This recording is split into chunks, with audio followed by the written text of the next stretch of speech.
Welcome, everyone. I'm Monica. This is Holly. Oh, that's a lot of my face. Okay, we are so excited to host this today, and we're co-hosts. I'm going to give you a high five, Holly, because you're right here on my screen. Boop. We've been friends ever since I guess we started coaching together. I'm guessing. I liked her immediately. I don't know how long it took her to warm up to me, but Immediate. I started playing in 2019 and then became a coach in 2020. I was on plan from October, like Halloween. I live in New Orleans. It's a very fun place. So it's all the holidays that are very important to New Orleanians. So it's, Halloween, Thanksgiving, Christmas, New Year's, Mardi Gras, my birthday, Valentine's Day, my husband's birthday, all the things. And I still lost weight during all of that. And I was on plan, but I'm just going to be totally honest with you guys because we all struggle together, right? So I am a coach and I love coaching, but I also have never been the perfect client. So I still partied and I was super social and had a great time while losing weight. So I can help you with that too. I'm not a perfectionist, but I do kind of have that whole self-hatred narration in my brain. I pretend like it's not there and I'm a very happy person, but I do that a lot. And so does Holly, I would say. Um, so we are often giggling about things because we feel a little hypocritical. But the truth is, y'all, I'm able to do these client support meetings because I'm so good at being a client because I have to fight every day for my health. It wasn't that I got on plan. I've been perfect ever since, and my brain was fixed by Optavia. It's not that at all. I have to work at it every day. In the beginning, okay, I gained my weight. I mean, I was like up and down my whole life. My Optavia coach was actually my best friend from when I was 5 years old. We'd known each other for a really long time. And watched her lose 70 pounds. She was that friend. Do you have a friend that you talk to like almost every day? Anybody? Are you blessed enough to have that person that you just talk to about nothing all the time? That's my friend, Laurel. So she lost 70 pounds. And I was like, wow, we've lost the same 10, 20 pounds our whole lives together, right? So I was like, well, at first she lost 10 and then she lost 20. And I'm like, I'm not doing that weird diet. I am not going to spend my money again because I fail everything.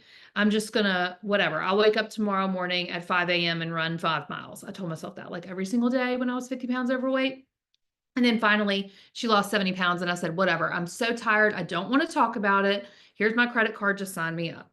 And then the rest was history. So I lost 50 pounds. I coached probably after my first 25 or 50, I became a coach. And that was really the secret sauce.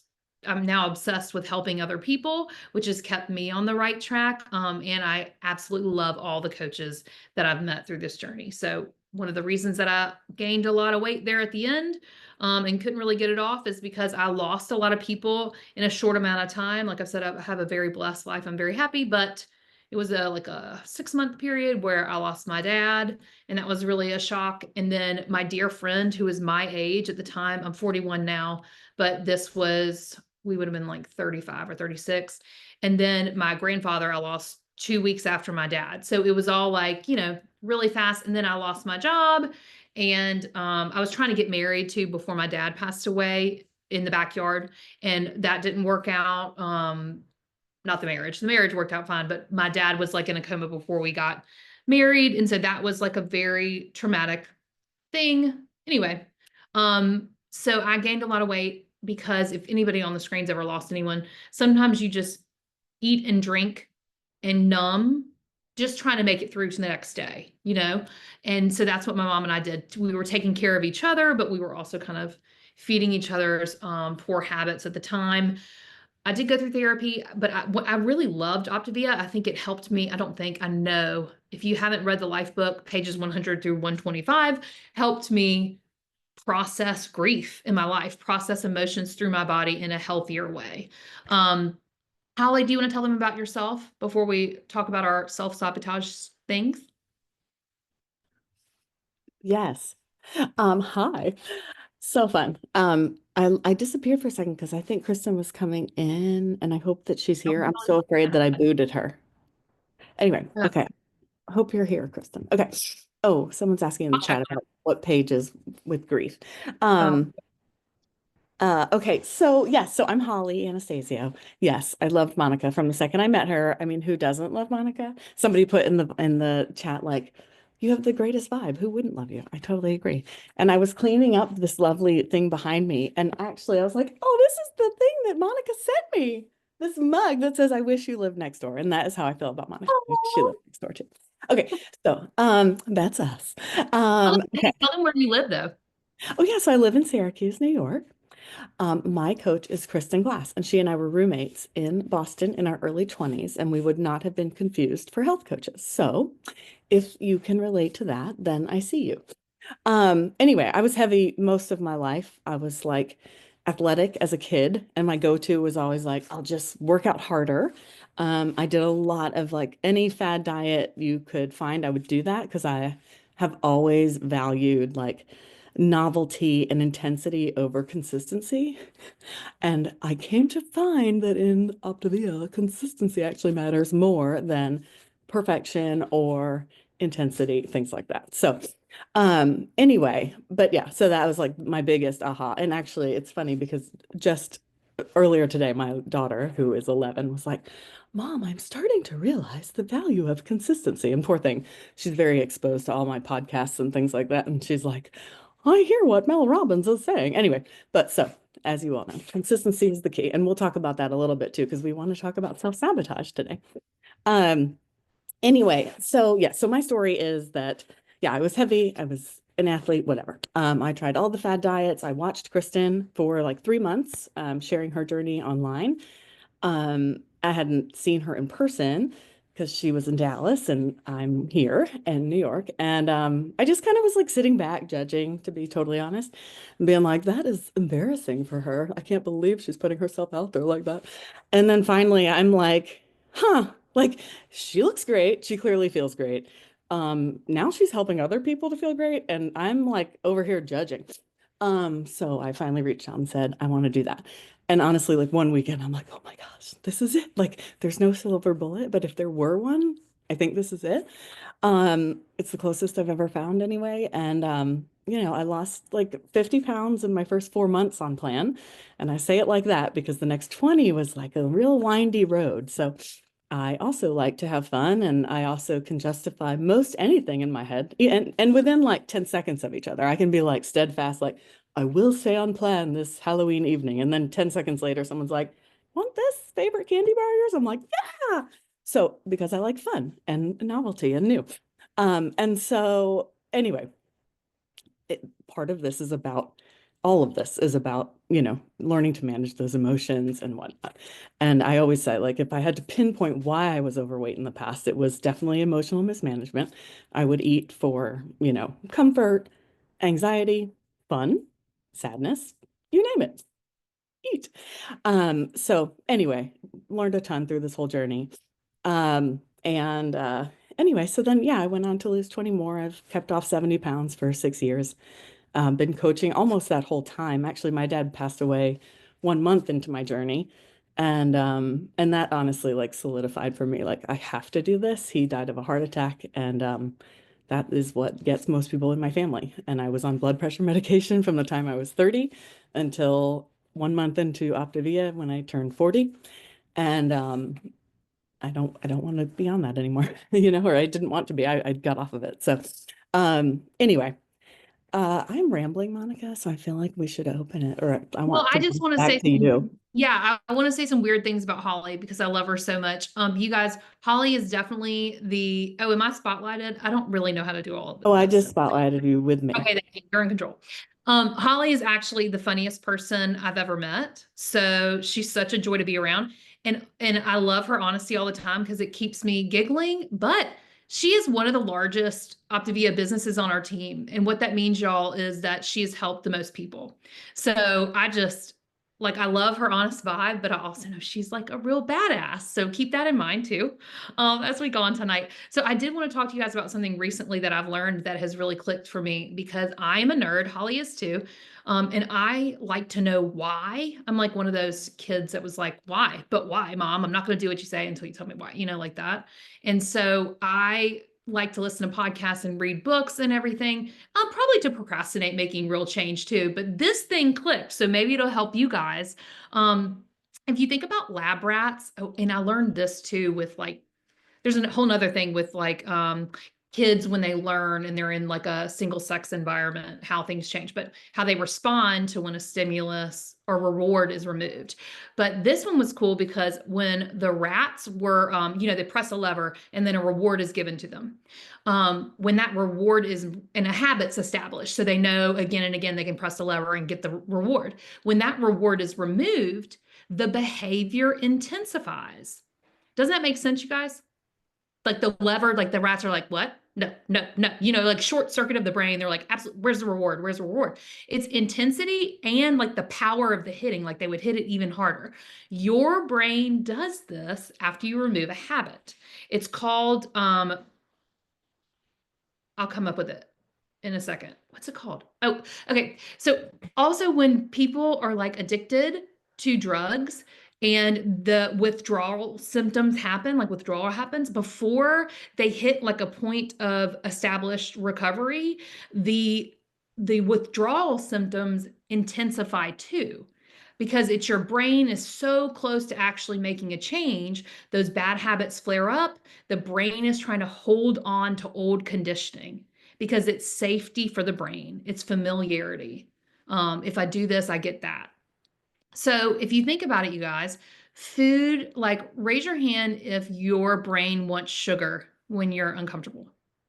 Raise your hand if your brain wants carbs for relief. Raise your hand if like you crave salt for any feeling of comfort, or maybe when you're bored, if you want these things. Okay, lots of hands, exactly. So that actually relieves some things though, because and every time somebody raises a hand, it's like popcorn. So my brain is like going crazy right now. And that's how it feels. Like That when you was want very exciting. yes, when you want sugar and carbs and all that stuff, it's like ding ding ding. Yes, because it releases dopamine. So your brain is smart. It's getting relief from sugar and carbs and all of that stuff. So it's a short reward, right? Like temporary reward. You feel relief.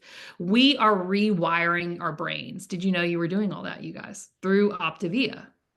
So the fuelings are like super sexy, right? Because they're like easy, convenient, they're brownies, they're chocolate, whatever. But we are rewiring our brain. So it's something even cooler and smarter and deeper. So when you crave food, sugar, salt, carbs, I want you to go to something else. That's what we're rewiring, right? In order to create dopamine for yourself, because dopamine is good when it's natural. So your brain has learned that avoidance or distractions like Netflix equals relief because it does, but it's temporary only. So your brain is going to throw a temper tantrum when and demand it in your brain when you don't give it that reward right away.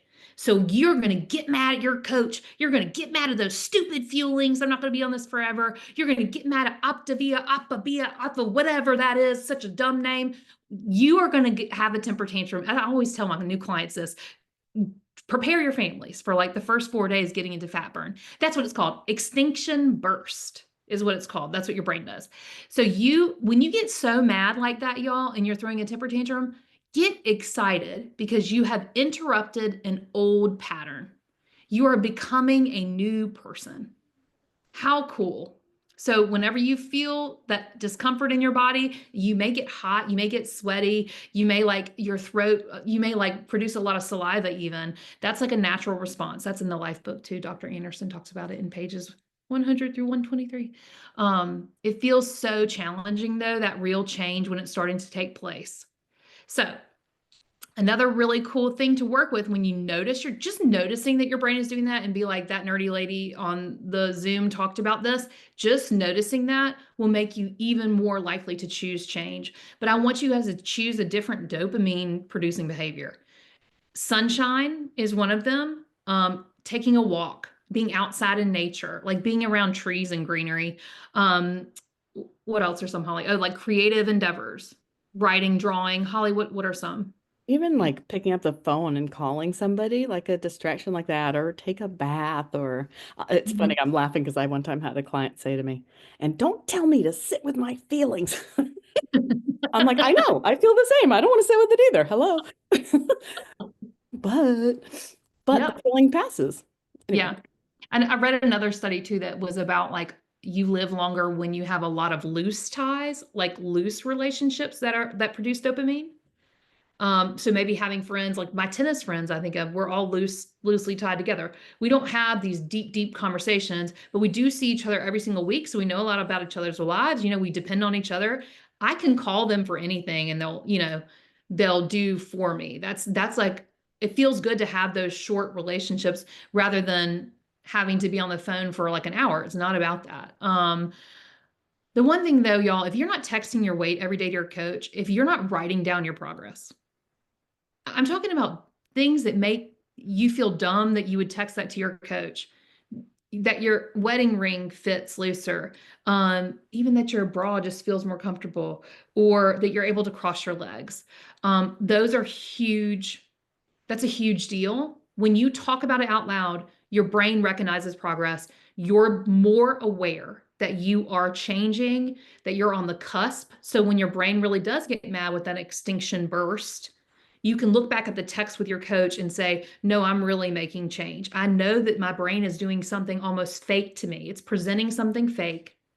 It's not reality. What's reality is all of this progress that I've had in this text message with my coach.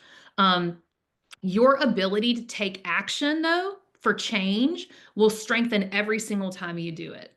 And then the change happens. Like the rats with the lever, they eventually give up after that extinction burst. So just know that that change is coming and relief will come, and it's better relief because you'll be getting the life that you want, that you've envisioned, rather than just having more pretzels or chips. Um, Okay, the other thing I wanted to tell you guys is that dopamine, like the best advice for creating dopamine in your life is getting better sleep, eating more protein, having a healthy diet. There's an amino acid that even produces dopamine. Probiotics help with dopamine, lowering your saturated fat in your everyday life.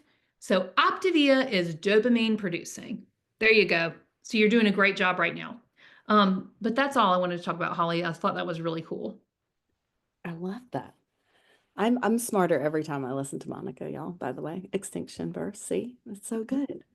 Well, and I in in our like weekly email this week too, we talked a little bit about self-sabotage and why we do that. And one of the things that I think has been so important through my journey, and I think through all of our journeys, like because so much of this has been about emotional mismanagement, the first step is like catching yourself and becoming aware of what you're doing. And I think we tend to beat ourselves up or focus on the one thing we did wrong or whatever, versus like I can't tell you the number of times I'll get on with a client and they're like, well, I did have one potato chip or whatever. But I'm like, oh, but your six other meals the rest of the day for the whole week were on plan. Like, hey, that sounds pretty darn good to me. But hold on, let me mute this person. Okay. Um, but we tend to just look at where we are not being perfect. And so I just want to encourage people to also look for evidence of where you are changing, exactly what Monica's saying, those little things, and saying them out loud and texting them to your coach or whatever become the big things. They do catch on. But the other thing about the whole self-sabotage thing, so like awareness is kind of step one, right? And number two is kind of recognizing like I'm in control of this. I think it was Carrie who said it on the Tuesday client support call, just because you made one wrong turn, if you're like following a GPS direction somewhere, doesn't mean you're gonna like burn your car down at that exit or whatever, right? You're like, oh, okay, you wait for the nice lady's voice to say like rerouting, and then you reroute and keep going, right? Because you have a destination to get to. And I think the more we can remember that, the better. And then the last thing is just, you know, taking that next healthy action, right? Like you can't go back. So you got to forgive yourself and move on, and you just got to take the next right step. And that's something in my old job. I used to work for Duke for many years, and Coach K of Duke basketball fame, if you love them or hate them, he's a great leader. Often talked about this whole idea of like next play. And I've shared this on here before. So if y'all have heard me say it, I'm sorry, but it sticks with me because I'm the queen of like, why'd I do that? I'm such an idiot. Whatever, which helps nothing, right? But really, it's about, on the court, the game moves fast, right? It's like you don't have time to sit there and be like, oh, I can't believe I missed that shot. No, you got to be running back and getting the next play going. So some of that is next play. And I think some of getting to the next play too is taking that action, whether it's a distraction or a replacement behavior or whatever it is. So anyway. Dr. Anderson always says, like, we're losing, like, yeah, we talk about losing weight, but we're creating health. And if you don't have, you guys, if you don't have a post-it or something, a picture on your phone that you're moving towards, if you don't have a vision that you've created for yourself that you're moving towards, that is what you need to do tonight. Just simply writing down what's the life that you want. You're a rat pushing that lever over and over and over again to get that reward, but there's a whole maze or whatever that you could be focused on. You could create something else rather than just focus on that one behavior where you're getting the same thing back. So let's create that vision for our lives and move towards the health that we want. You know, creating like happiness and energy there rather than focusing on what we're leaving behind. Okay, y'all. Yeah, go ahead, Holly. Oh, just one quick thing along those lines. I think that's so important. And I know we talk a lot about like tying this to your why and keeping your why front and center and all of that. And I do think it's so important. And your why will evolve. I know when I started this, and I think when many of us start this, we don't know what we're running towards, right? Like we are running from, like, I was like, I am disgusted. If I see one more picture of myself like that, I'll die, whatever, right? Whatever. That's very dramatic. Sorry. But it was like I'm running from something. And it took me, I mentioned I lost 50 pounds in 4 months, and the next 20, it was a meandering. It's because I felt comfortable. That middle is messy. I felt like, hey, this is a version of myself I recognize. And I had to figure out what I was running towards. So I love what Monica just said. I like getting clear on what you actually want and what you're running towards is super important. Okay, Mhm. I guess we should open it, huh? I'm talking. Well, I have one of my favorite coaches on my team, Vaughn, has raised his hand and he is on plan and has brought this incredible energy to our team. So I would love to hear what he has to say. Yeah, I just wanted to tell everybody another little tip. I'm back on plan, so I'm leaving for Sykeston, Missouri in the morning, and I'm preparing, hooking up a trailer and getting all my straps and everything for everything I'm going to haul. But along with that, I'm stocking my truck with fuelings.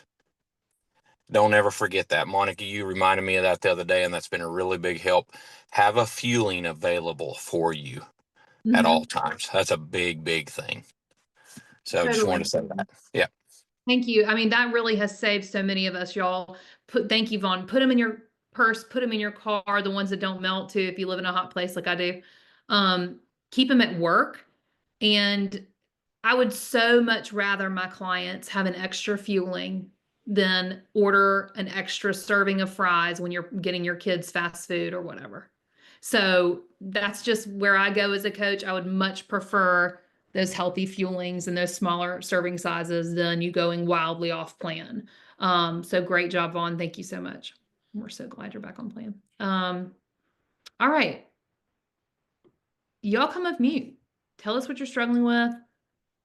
If you're mad and your brain's having a temper tantrum, you can let that loose too. We're here for it. Holly and I do that with each other all the time. Or Hi, if you Joan. want to celebrate, we're good at that too. Yeah. Hey, so I start off on plan tomorrow. Where are you? Lisa, Yes. congratulations. You're going to have a great week after the first 4 days. So I'm excited. I know Jennifer Gonzalez is on the phone. She's my coach. Okay, great. Well, So welcome.